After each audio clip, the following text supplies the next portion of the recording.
बहुत समय पहले की बात है। एक छोटे से गांव में दो बहनें रहती थीं। एक का नाम अनीता और दूसरे का नाम सुनीता था। अनीता की माँ बचपन में ही चल बसी थीं, इसलिए उसके पिता ने दूसरी शादी कर ली थी।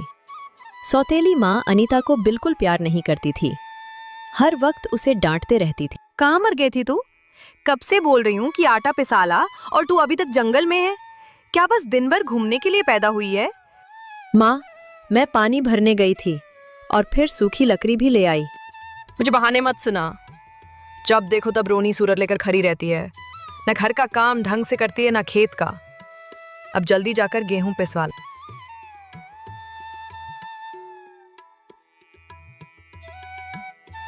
ममता, सच बोलूं तो तुम्हारा सिर्फ नाम ही ममता है, लेकिन तुम्हारे अंदर ममता नाम की कोई चीज नहीं है। अब तुम्हें क्या हो गया है? क्या बोल रहे हो? और सच बोल रहा हूं। क्या तुम्हें अनिता पर बिल्कुल दया नहीं आती? बेचारी बच्ची सारा दिन घर का और बाहर का काम करती रहती हैं, और फिर भी तुम उसे चार बातें और सुनाते रहती हो। तुम कभी सुनीता को कोई काम क्यों नहीं करने बोलती? वो तो सारा दिन गांव में घूमती रहती है। कभी उससे भी घर का कुछ काम करवा लिया करो। सुनो, तुम अपना काम करो, मुझे ज्यादा भाषण मत दो। अनीता, तुम क्या कर रही हो? पिताजी, माँ ने ये गेहूं पिसवाने को बोला है, बस वही ले जा रही हूँ। बेटा, मुझे कभी कभी बहुत पछतावा होता है कि मैंने तो ये दूसरी शादी तेरे लिए की थी कि तुझे एक माँ मिल जाएगी, लेकिन मुझे नहीं पता था कि मैं ये शादी करके तेरी जिंदगी और बर्बाद कर रहा हूँ। मुझे माफ कर दें बेटा। पिताजी, आप ये क्या बोल रहे हैं? मुझे माँ से कोई शिकायत नहीं है, बल्कि मैं तो माँ से बहुत प्यार करती हूँ। बेटा, तू इतनी अच्छी है कि तुझे दूसरों में कभी कोई बुराई नहीं दिखती। अच्छा, अब तू जा, मैं ये गेहूं लेकर जाता हूँ।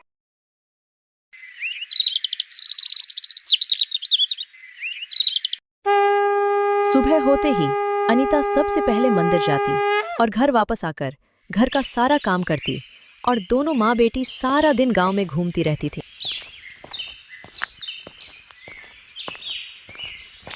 ममता अपनी बेटी सुनीता को बहुत प्यार करती थी और अनीता ममता के प्यार के लिए तरसते रहती थी।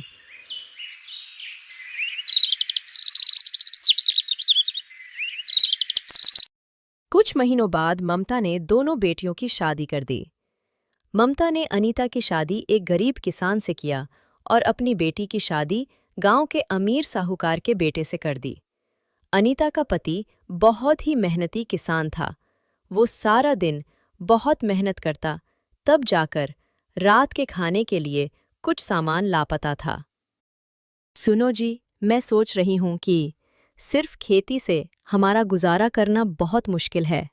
आप बोलो तो मैं घर पर ही सिलाई का काम शुरू कर दूं क्या?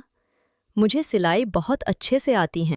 अनीता, मुझे पता है मैं तुम्हारी जरूरतों को पूरा नहीं कर पाता। ये आप क्या बोल रहे हैं?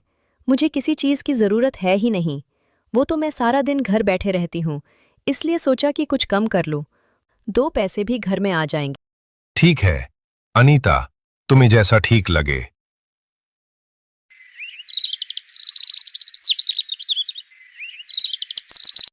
अगले दिन अनीता गांव की औरतों को अपने सिलाई के बारे में बताती हैं।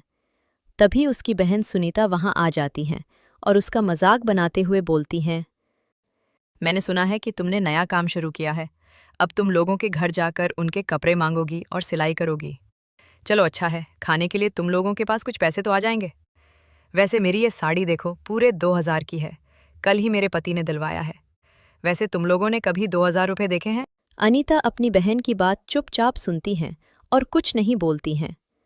दूर खड़ा अनीता का पति सब कुछ देख रहा था। जब अनीता घर पर आई तो उसके पति मोहन ने पूछा, आज जब तुम्हारी बहन हमारी गरीबी का मजाक बना रही थी तो तुमने कुछ क्यों नहीं बोला? अरे आप बुरा मत मानो, सुनीता थोड़ी नासमझ है। उसकी बातों पर मैं ध्यान नहीं देती। अनीता, तुम किस मिट्टी की बनी हो? क्या तुम्हें कभी उन लोगों की बातों से कोई फर्क नहीं पड़ता? नहीं, मुझे किसी की बातों से कोई फर्क नहीं पड़ता, क्योंकि मैं जानती हूँ कि मैं कभी कोई गलत काम नहीं करती। और रही गरीबी की बात, तो मुझे मेरे भगवान पर पूरा भरोसा है। हमारे भी अच्छे दिन जरूर आएंगे।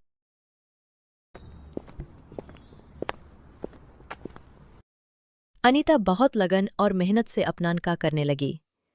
धीरे धीरे उसका काम बहुत बढ़ने लगा और लोगों को भी उसका काम बहुत पसंद आने लगा। अनीता सिलाई का काम अपने हाथों से ही करती थी, लेकिन अब काम ज्यादा होने के कारण उसे एक सिलाई मशीन की जरूरत होने लगी।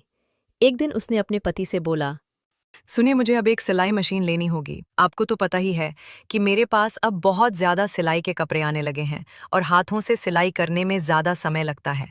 मैंने कुछ पैसे तो जोड़ लिए हैं, मशीन के लिए थोड़े बहुत आपके पास हैं, तो लगाकर एक मशीन ले आइए। अनीता, तुम्हें तो पता है कि खेती से मैं कितने पैसे जोड़ पाता हूँ। जो थोड़े बहुत पैसे मेरे पास है भी तो हमारे घर खर्च के लिए है। तुम्हें तो पता है कि खेती में रोज तो आमदनी होती नहीं। आपकी बात सही है, हम सारे पैसे मशीन पर खर्च नहीं कर सकते। मैं एक काम करती हूँ, अपने पिताजी से कुछ पैसे मांग लेती हूँ और उन्हें हम धीरे धीरे चुका देंगे। पिताजी मुझे पैसे ज़रूर देंगे। दूसरे दिन अनीता बहुत उम्मीद के साथ अपने पिता के घर जाती और पिता को अपने काम के बारे में बताती हैं और बोलती है, पिताजी, मेरा काम बहुत अच्छा चल रहा, इसलिए मुझे एक सिलाई मशीन की आवश्यकता है, जिसके आ जाने से मेरा काम और बेहतर हो जाएगा। मैंने मशीन के लिए कुछ पैसे तो जोड़ लिए हैं, लेकिन कुछ पैसे कम पड़ रहे। पिताजी मुझे बोलते हुए बहुत झिझक हो रही है। क्या बेटा, बोल ना। क्या तुझे पैसे चाहिए? हाँ पिताजी, अगर आप थोड़े पैसे दे दें तो बहुत मदद हो जाएगी। मैं आपके पैसे धीरे धीरे चुका दूंगी। ये तू क्या बोल रही है? भला पिता के पैसे भी चुकाने पड़ते हैं। तू रुक, मैं अभी पैसे लेकर आता हूँ।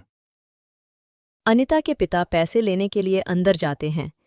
तभी ममता, जो बाप बेटी की सारी बात सुन चुकी थी, वो आ जाती है और अनीता को भला बुरा सुनाने लगती हैं। क्या तुझे थोड़ी भी शर्म नहीं आती? क्या तेरा पति तुझे एक मशीन भी नहीं दिल सकता? इतना निकम्मा है तेरा पति। अनीता चुपचाप सब सुन रही थी, तभी उसके पिता वहां आ जाते हैं। ममता, तुम ये क्या बोल रही हो? चुप हो जाओ। हाँ हाँ, तुम तो मुझे ही चुप कराओगे। हमारे पीठ पीछे ये सब कुछ अपनी बेटी को ही दे देना। मैं और मेरी बेटी तो सौतेले हैं ना। नहीं माँ, मुझे कुछ नहीं चाहिए। मुझे माफ कर दीजिए। मुझसे गलती हो गई जो मैं पैसे मांगने आ गई। माँ, सिर्फ एक बात बोलना चाहूंगी। मेरे पति बहुत अच्छे और मेहनती इंसान हैं। मेरे पति के लिए कुछ बुरा मत बोलिए, क्योंकि आपने ही मुझे इतना अच्छा पति चुनकर दिया है। अनीता इतना बोलकर वहां से घर चली जाती है। अनीता घर आकर अपने कामों में लग जाती हैं। शाम को जब उसका पति खेत से लौटकर आता है तो अनीता से पूछता है, अनीता, क्या तुम पिताजी के घर पैसे मांगने गई थी? अनीता बहुत हिचकते हुए झूठ बोल देती है, नहीं, मैं नहीं गई थी। दरअसल मैंने सोचा कि मैं कुछ दिन और हाथों से ही सिलाई करके बचे हुए पैसे भी जोड़ लूंगी। अनीता, तुमने बहुत अच्छा किया। दरअसल मैं भी तुम्हें मना ही करने वाला था।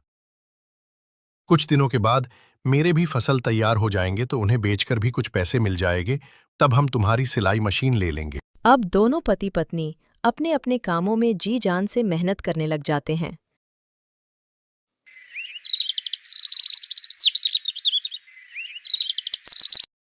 कुछ दिनों बाद एक दिन सुनीता अनीता के घर आती है।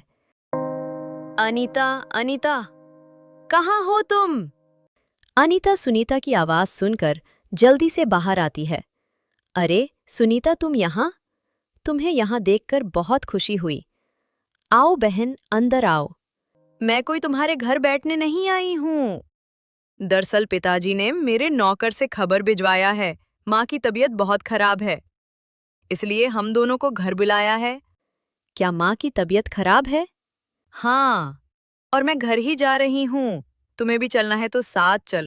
हाँ हाँ सुनीता, मैं भी तुम्हारे साथ चलती हूँ।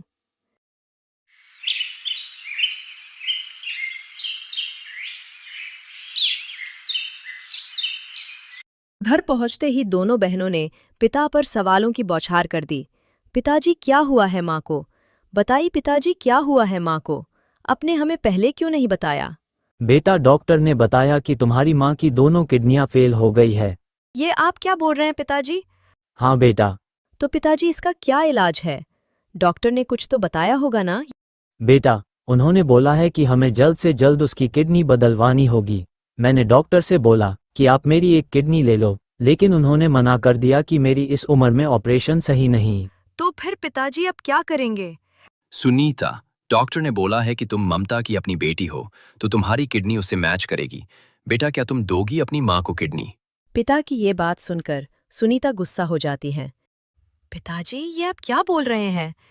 भला मैं इसी उम्र में एक किडनी दे दूं? अभी तो मेरी सारी जिंदगी बाकी है।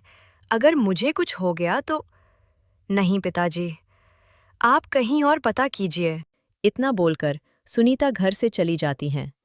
अनीता चुपचाप बेबस पिता को देखती है और बोलती हैं, पिताजी, आप बिल्कुल परेशान मत हो, मैं अपनी एक किडनी माँ को दूंगी। अनीता की ये बात सुनकर उसके पिता उसे सिर्फ देखते रह जाते हैं। पिताजी, आप डॉक्टर से बात करके ऑपरेशन की तैयारी कीजिए। कुछ दिनों के बाद ऑपरेशन हो जाता है। ममता बिल्कुल ठीक हो जाती हैं और जब उसे पता चलता कि उसे अनीता ने अपनी एक किडनी दी है तो उसे बहुत ज़्यादा शर्मिंदगी महसूस होती है और वो अनीता से बोलती है, बेटी, अब माफ कर दे मुझे। मैंने तुझे कभी माँ जैसा प्यार नहीं दिया, लेकिन आज तू मेरी बेटी से भी बढ़कर निकली। जब मुझे मेरी खुद की बेटी ने मारता हुआ छोड़ दिया, तब तुमने बिना कुछ सोचे मेरी जान बचा ली। आप तो मेरी माँ ही थी, बस आपने थोड़ा देर से महसूस किया। आज मैं इतना तो जान गई कि जरूरी नहीं कि हमेशा खून के रिश्ते ही अपने हों। अनीता ने अपनी अच्छाई से अपनी माँ का दिल जीत ही लिया। अनीता माँ का प्यार पाकर बहुत खुश होती हैं।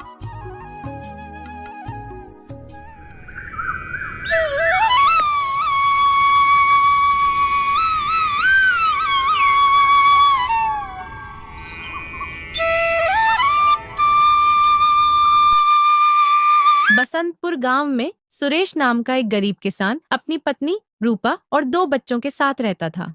मेहनत से दिन रात खेत में पसीना बहाने के बाद भी 2 वक्त की रोटी के लाले पड़ जाते थे। साहूकार का कर्ज बढ़ता जा रहा था और गरीबी का अंधेरा उनके घर को घेर चुका था। रूपा, अब तो हिम्मत टूट रही है। खेत में कुछ उगता नहीं, मजदूरी करने जाऊं तो काम मिलता नहीं, बच्चे भी भूखे सो रहे हैं।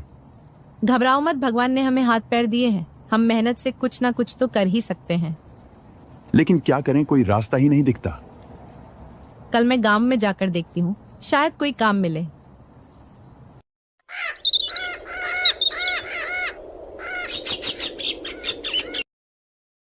अगली सुबह रूपा अपने पिता के घर जाती है। अरे बेटी रूपा, बड़े दिनों के बाद आई हो, आओ बैठो। आप कैसे हो पिताजी? अभी बैठने का समय नहीं है। बेटा, मैं ठीक हूं, लेकिन तुम काफी परेशान लग रही हो। क्या बात है? कोई परेशानी है क्या? क्या बताऊं पिताजी, आपसे तो कोई बात छुपी नहीं है। पिताजी, हम दिन रात मेहनत करते हैं, लेकिन कुछ भी ठीक से नहीं चलता। अब तो खाने के लिए भी 2 रोटी बड़ी मुश्किल से जुटती है। अब आप कोई राह दिखाइए। बेटी, मेहनत का फल जरूर मिलता है, लेकिन सही दिशा में की गई मेहनत ही फल देती है। तुम अपने पति के साथ मिलकर काम करो, सफलता जरूर मिलेगी। पर पिताजी, हमारे पास कोई साधन नहीं है। खेत है जिसमें कितना भी मेहनत कर लो कुछ नहीं उगता, और मजदूरी करने जाओ तो कोई काम नहीं देता। रूपा के पिता ने पास बंधे एक घोड़े की ओर इशारा करते हुए बोला, बेटी, मेरे पास इस घोड़े के अलावा तुम्हें देने के लिए कुछ नहीं है। ये घोड़ा अब से तुम्हारा हुआ। इसका अच्छा इस्तेमाल करना, यह तुम्हारी तकदीर बदल सकता है। रूपा को कुछ समझ नहीं आया, लेकिन उसने घोड़े को ले लिया और धन्यवाद कहकर घर लौट आई। ये घोड़ा कहाँ से लाई हो रूपा? पिताजी ने दिया है, कहाँ है कि यह हमारी तकदीर बदल सकता है। पर इस घोड़ा को लेकर हम क्या करेंगे? जी, पहले तो मुझे भी समझ में नहीं आया कि हम इसका क्या करेंगे, लेकिन अब मैंने सोच लिया है कि हम इसे इस्तेमाल करके लकड़ी बेचने का काम कर सकते हैं। हम जंगल से सूखी लकड़ियां इकट्ठी करेंगे और बाजार में बेचेंगे। सुरेश को यह विचार अच्छा लगा।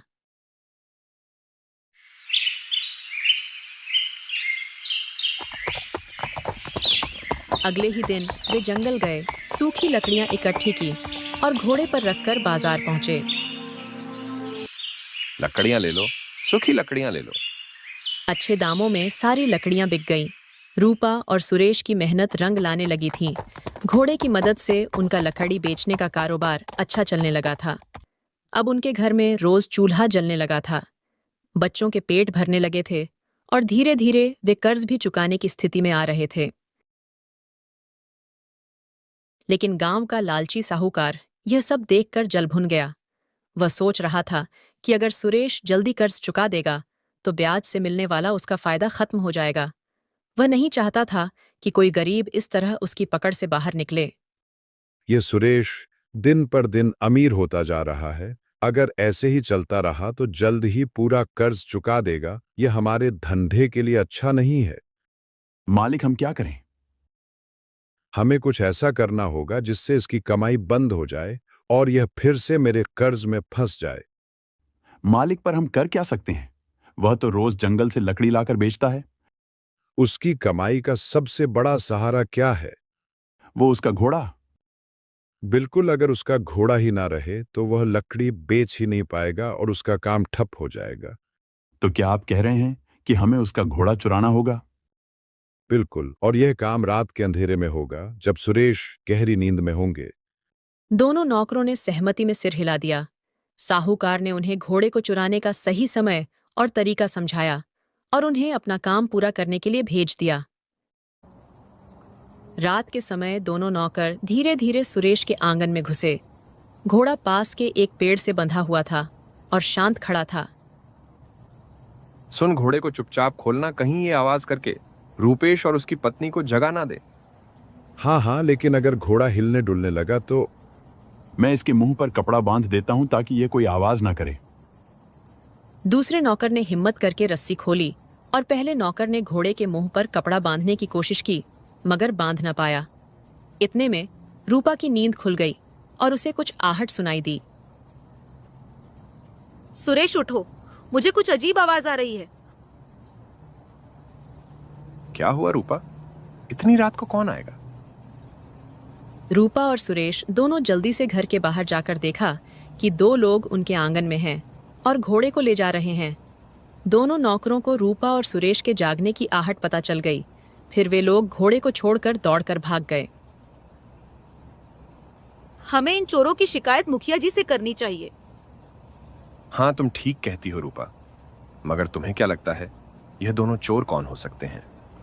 मुझे तो लगता है कि वे साहूकार के नौकर थे, पर मैं अच्छे से चेहरा देख नहीं पाई।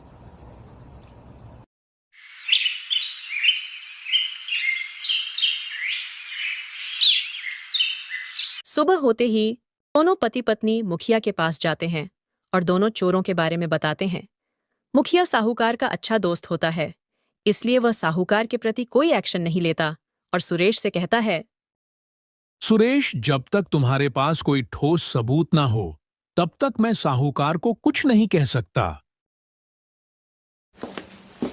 साहूकार के नौकरों के खिलाफ कोई सबूत ना होने के कारण मुखिया कुछ नहीं करता और रूपा सुरेश दोनों घर आ जाते हैं। वे लोग अपने घोड़े का ध्यान अच्छे से रखने लगते हैं। अब सुरेश रात में अपने आंगन में चारपाई लगाकर घोड़े के पास ही सोता। इधर साहूकार के नौकर साहूकार को सारी बात बता देते हैं, पर साहूकार हार मानने वाला नहीं था। वह कोई दूसरी चाल चलने की सोचता है।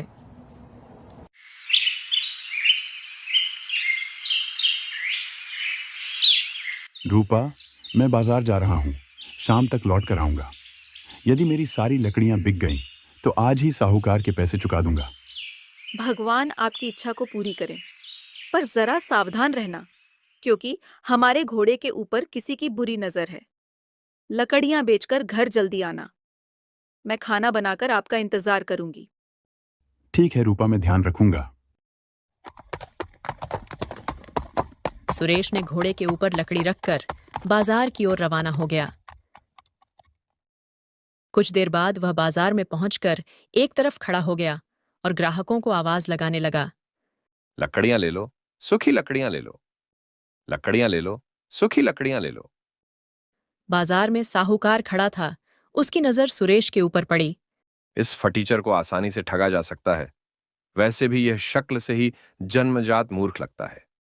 ये सोचकर वह सुरेश के पास पहुंचकर बोलता है, कैसे हो सुरेश भाई? सुना है तुम्हारी लकड़ियां बहुत ही उत्तम दर्जे की होती हैं। गांव वाले तुम्हारी लकड़ियां की बहुत तारीफ करते हैं। क्या तुम मुझे अपनी सारी लकड़ियां बेचना चाहोगे? बिल्कुल बेचनी है हुजूर, लेकिन कीमत क्या देंगे? तुम ही बताओ क्या कीमत चाहते हो? 200 रुपए लूंगा मालिक। सौदा महंगा है, खैर क्या तुम लकड़ियां जिस हालत में है उसी हालत में बचोगे ना? हाँ बिल्कुल हुजूर, इसमें मुझे क्या एतराज हो सकता है। तब ठीक है, ये लो 200 रुपए और अपने घोड़े को लेकर जल्दी से मेरे पीछे पीछे चलो। पैसे लेने के बाद सुरेश घोड़े को लेकर साहूकार के पीछे पीछे चल पड़ता है। बड़ी किस्मत से आज कमाई अच्छी हुई है, यह सोचते हुए रूपेश साहूकार के पीछे चला जा रहा था। कुछ देर बाद साहूकार सुरेश और घोड़े को लेकर अपने घर पहुंचा। लकड़ियां तुम यहीं छोड़ दो और तुम जाओ। जैसी हुजूर की आज्ञा। ऐसा कहकर सुरेश ने जैसे ही घोड़े से लकड़ियां उतारने की कोशिश की, तभी लकड़हारे रुक जाओ, ये तुम क्या कर रहे हो? हुजूर, मैं तो घोड़े से लकड़ियां उतार रहा था ताकि घोड़े को ले जा सकूं। अरे बदमाश, क्या तुम्हें सौदे की शर्त याद नहीं जो तूने लकड़ियां बेचते समय मुझसे मंजूर की थी? कैसी शर्त हुजूर? मैं कुछ समझा नहीं। मैंने तो आपको 200 रुपए में सारी लकड़ियां बेची हुजूर। सारी लकड़ियां ही नहीं, बल्कि सिक्कों के बदले तूने मुझे अपना घोड़ा भी बेचा है। आप यह क्या कह रहे हैं? क्या तूने इस शर्त पर लकड़ियां बेचना स्वीकार नहीं किया था कि लकड़ियां जिस हालत में है उस हालत में बेचेगा? शर्त के मुताबिक अब यह घोड़ा मेरा है। तुझे अपनी कीमत मिल चुकी है, इसलिए तू यहां से चलता बन। नहीं नहीं, ऐसा मत कहिए हुजूर, मैं गरीब आदमी हूं, बर्बाद हो जाऊंगा। सुरेश बहुत गिड़गिड़ाया, लेकिन साहूकार ने उसकी एक नहीं सुनी, बल्कि उसने आसपास के लोगों को भी इकट्ठा कर लिया। देख लो भाइयों, इस लकड़हारे की चालाकी पहले सौदा किया, अब मुकर रहा है और सीना झोरी कर रहा है। क्या यह रहम करने योग्य है? नहीं नहीं, बिल्कुल नहीं। फिर इस गुस्ताख के साथ क्या व्यवहार करना चाहिए? मेरी मानो तो इसे सरपंच जी के पास ले चलो। साहूकार लोगों के कहने पर लकड़हारे को सरपंच जी के पास ले गया। जो साहूकार का प्रिय मित्र था, उसने सरपंच को सारा किस्सा सुनाया।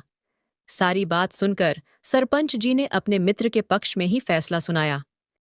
लकड़हारे को अपने सामान की कीमत मिल चुकी है और उसने ग्राहक की शर्त मानी है, इसलिए घोड़ा साहूकार का हुआ।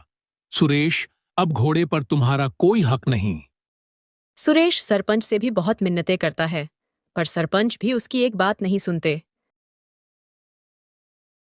बेचारा सुरेश अपने जले नसीब पर आंसू बहाता हुआ अपने घर पहुंचा। अरे ये आपकी आंख में आंसू कैसे? सब ठीक तो है ना? और हमारा घोड़ा कहाँ है? क्या बताऊं रूपा, हमारी तो किस्मत ही फूटी है।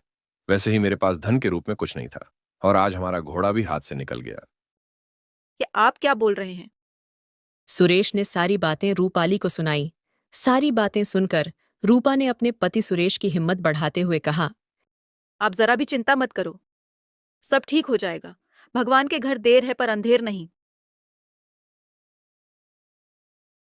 दोनों पति पत्नी खाना खाकर सो गए।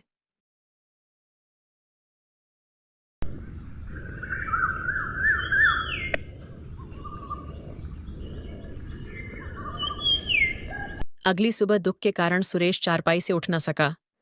अपने पति की हालत देखकर रूपा बोली, लाओ वो 200 रुपए जो तुम्हें साहूकार ने कल दिए थे, वो रुपए मुझे दे दो। लेकिन रूपा, तुम क्या सोच रही हो और तुम क्या करने वाली हो? मैंने बस सोच लिया है कि साहूकार को सबक सिखा के रहूंगी। मैं इस पैसे से एक घोड़ा किराए पर लाऊंगी और मैं खुद बाजार में जाकर लकड़ी बेचूंगी। सुरेश से 200 रुपए लेकर रूपा बाजार की ओर निकल पड़ती है। हे प्रभु, इनकी रक्षा करना, बेचारे बहुत परेशान हैं। कैसे भी करके मुझे इनकी परेशानी को दूर करना है। मुझे अन्याय से लड़ने की शक्ति देना प्रभु। अब तो आप ही हमारा सहारा है। ये सोचते सोचते वह अपने पिता के पास जाती है और उन्हें सारी बात बताती हैं। पिताजी, अब आप ही मेरी मदद कीजिए। लेकिन बेटी, मैं तुम्हारी मदद कैसे करूं? तुम ही बताओ।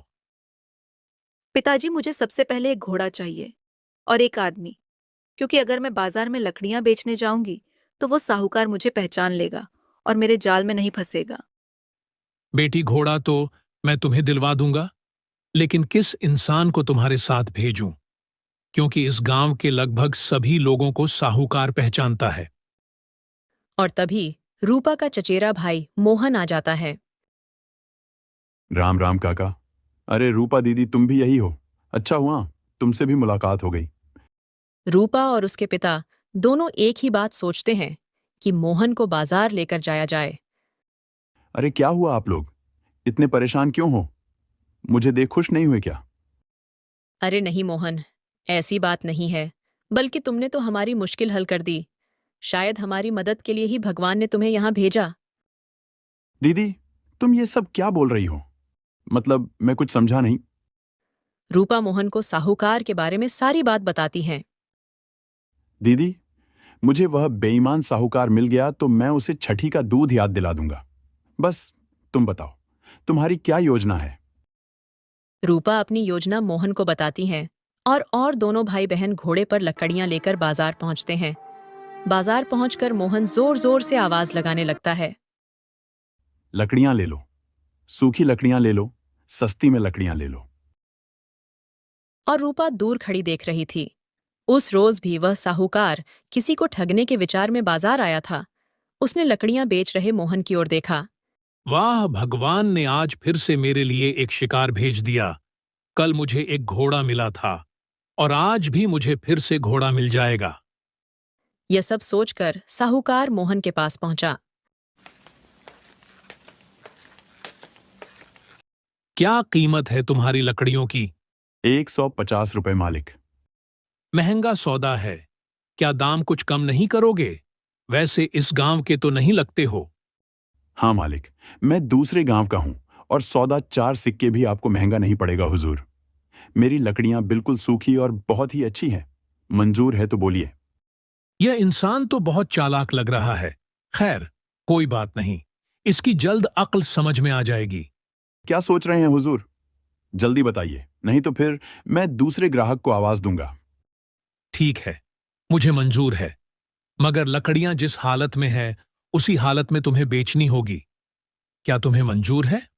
मोहन मन ही मन खुश होता है कि जिस जाल में रूपा उसे फंसाना चाहती थी, उस जाल में वो फंस गया। अरे जल्दी करो, मेरे पास फालतू वक्त नहीं है। मोहन भी साहूकार से वही बातें बोलता है जो उसे रूपा ने सिखाया था। ठीक है हुजूर, बेच दूंगा, पर मेरी भी एक शर्त है कि आप भी मुझे पैसे उसी हालत में देंगे जिस हालत में वे पैसे होंगे। मोहन की बात सुनकर साहूकार चौंक उठा, फिर मन ही मन मुस्कुराते हुए बोला, ठीक है, मुझे यह शर्त मंजूर है। अब देर ना कर, अपने घोड़े के साथ मेरे पीछे पीछे चल। मोहन अपने घोड़े को साहूकार के पीछे पीछे लेकर चलने लगा। बेईमान कहीं का, अपने आप को बड़ा होशियार समझ रहा है। जब बात सामने आएगी तो खून के आंसू रोएगा। यह सब सोचते सोचते मोहन साहूकार के घर पहुंच गया। हुजूर, लकड़ियां कहाँ रखूं? अरे मूर्ख, तुमने क्या सौदा किया था? शर्त याद है या मैं याद दिलाऊं? अब लकड़ियों के साथ ये घोड़ा भी मेरा है। चलो इसको अब खंभे से बांध दो। ओह हाँ, यह शर्त तो मैं भूल ही गया था। माफी चाहता हूं मालिक, अभी घोड़ा बांध देता हूं। और मोहन ने चुपचाप घोड़े को पेड़ से बांध दिया। मैंने आपका हुक्म पूरा कर दिया हुजूर। लाइए, अब मेरी भी कीमत दे दीजिए। साहूकार अपनी धोती की जेब से पैसे निकालकर मोहन को देता है और तभी रूपा वहां आ जाती हैं। हुजूर, यह आप क्या कर रहे हैं? सौदे के हिसाब से लकड़ियां जिस हालत में थी, उस हालत में लकड़ियों के साथ साथ मेरा घोड़ा भी आपको मिल गया। लेकिन आपने मुझसे भी तो यह वादा किया था कि आप पैसे उसी हालत में देंगे जिस हालत में वह होंगे, और उस समय पैसे आपकी धोती में थे। इसलिए पैसों के साथ साथ आपको अपनी एक टांग काटकर मुझे देनी होगी। शर्त के मुताबिक आपको ऐसा करना ही होगा। लाइए, पैसों के साथ अपनी एक टांग भी काट कर दीजिए। रूपा की बात सुनकर साहूकार के होश उड़ गए। ये तुम क्या बक रही हो? और तुम यहां क्यों आई हो? बक नहीं रही मालिक, बल्कि न्याय की बात कर रही हूँ। आपको पैसों के साथ अपनी एक टांग भी देनी होगी। और हाँ, ये मेरा भाई है और ये घोड़ा भी हमारा है। तुम्हारी ये मजाल, मैं कहता हूँ निकल जाओ मेरे घर से। ऐसे नहीं मालिक, अब तो मैं यहाँ से अपना हक लेकर ही जाऊंगी। रूपा जोर जोर से चिल्लाने लगी। भाइयों और बहनों, मेरी बात सुनो, मुझे इस बेईमान मालिक से न्याय दिलाओ। अरे ये तो लेने के देने पड़ गए। ये तो मेरा ही पासा मुझ पर ही उल्टा पड़ गया। अरे पहले मेरी बात तो सुनो। अब तो मैं सिर्फ एक ही शर्त पर आपकी बात सुनूंगी मालिक, कि पहले आप मुझे अपनी एक टांग काट कर दीजिए। साहूकार समझ गया था कि रूपा अपने पति के साथ किए गए धोखे का बदला ले रही है, और अगर लोग इकट्ठा हो गए तो वो भी रूपा का साथ देंगे। अरे टांग के बदले में तुम्हें ये घोड़ा, तुम्हारी सारी लकड़ियां और इन सब के साथ 200 रुपए भी देने को तैयार हूं। भगवान के लिए लोगों को इकट्ठा मत करो। और साथ ही साथ मैं तुम्हारे सारे कर्ज भी माफ करता हूं। मुझे अपना सबक मिल चुका है। रूपा साहूकार को सबक सिखा चुकी थी, इसलिए वो साहूकार को माफ कर देती है। ठीक है मालिक, आपको अपनी गलती का एहसास हो गया है तो ठीक है। आप मुझे मेरे दोनों घोड़े लौटा दीजिए। और हाँ, मैं आपसे लिए हुए पूरे कर्ज चुकाऊंगी। क्योंकि मालिक, हम गरीब जरूर हैं, लेकिन हम गरीब बहुत खुददार होते हैं, किसी के हक के पैसे नहीं मारते। इसलिए ये 200 रुपए आप खुद रख लीजिए और हमारा कर्ज खत्म कीजिए। साहूकार से दोनों घोड़े लेकर रूपा और मोहन घर लौट जाते हैं। रूपा घर पहुंचकर खुशी खुशी सारी बात सुरेश को बताती है। रूपा, आज मुझे तुम्हारी होशियार पर बहुत गर्व हो रहा है। और मोहन, तुम्हारा भी बहुत बहुत शुक्रिया जो तुमने रूपा का साथ दिया। हाँ भाई, आज तू अगर समय पर ना आता तो मैं साहूकार को सबक नहीं सिखा पाती। तेरा बहुत शुक्रिया। दीदी, जीजा जी, आप लोग भी कैसी बात कर रहे? क्या मैं आपका अपना नहीं? मुझे खुशी है कि मैं आप लोगों के कुछ काम आया। ठीक है, अब मैं चलता हूँ। सुन, तू एक घोड़ा साथ लेकर जा और पिताजी के पास छोड़ देना। वो उसे उसके मालिक को वापस कर देंगे। दोस्तों, इस प्रकार की और भी मजेदार कहानियों को देखने के लिए हमारे चैनल को सब्सक्राइब करना ना भूलें।